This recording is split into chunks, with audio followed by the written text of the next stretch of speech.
Good morning, Reed here. Thanks for joining me back at Orchestra Farm. Early January 2025. New Year's upon us.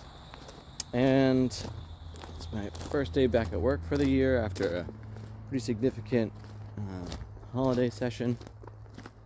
And I'm really excited actually to get back into things. I had some extra downtime. If you watched any of the videos, you know I went through a bit of a healing journey with an infection after a small surgery, and anyway, I'm all better now basically. So building back up all my stamina and such, and with that and with this channel, I'm kind of curious, like, what do you want to see more of me doing here?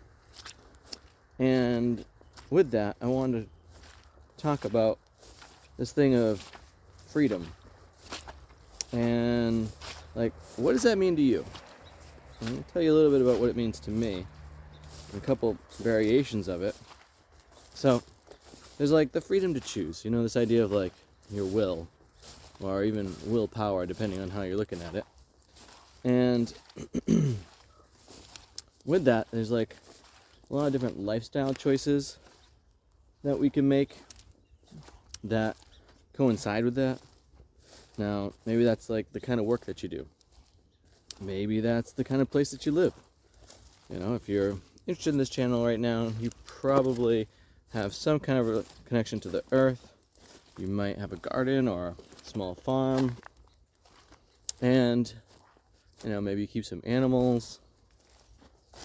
And when I think of all of those things, even if there's a layer of choice in it, I'm not putting them in the freedom category. And the reason being, they come with a bunch of obligations or responsibilities. A lot of people get triggered by words, and I guess that's what words are for. But the piece being, with all of it, there's upkeep that you got to deal with. There's, maintenance, which could be seen as upkeep. There's general care that has to happen. And if you don't do that, everything dies. And then you don't have it to do the thing. And that's no good. So,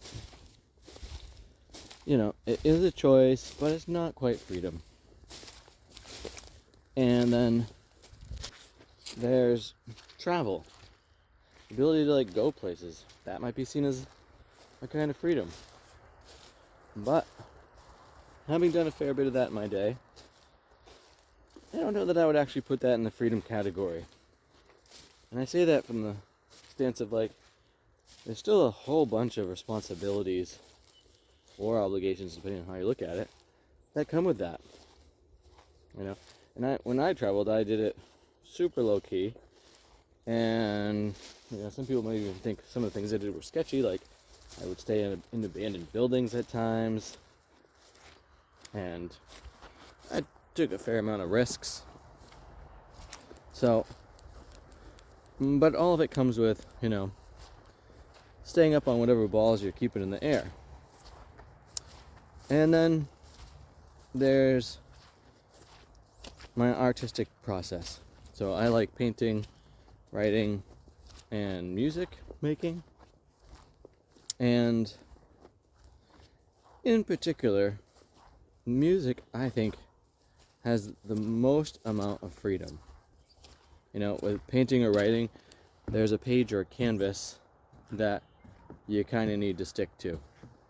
If you're getting into sculpture, there's, you still have these materials that are around. Whereas with music, whether you have the ability to make percussive sounds with your body, or make sounds with your voice, or you play an instrument, like, sure, you're limited by whatever capacity you have, whatever, talent or, developed skills, but you can always work those edges. And, it's pretty difficult to harm yourself or others. Obviously with music, you could damage your ears if you are getting out of control of the sound level. But there's a huge amount of potential there to explore freedom. You know, when you're creating with one style, you can switch the style. You can go to the edges of the style. You can go over the edges of the styles. And you can, you know, really surpass yourself. And the nice thing with arts is, like, you could go and witness someone else's creations, and even that has a sense of freeing us from our perspectives. And that's kind of amazing.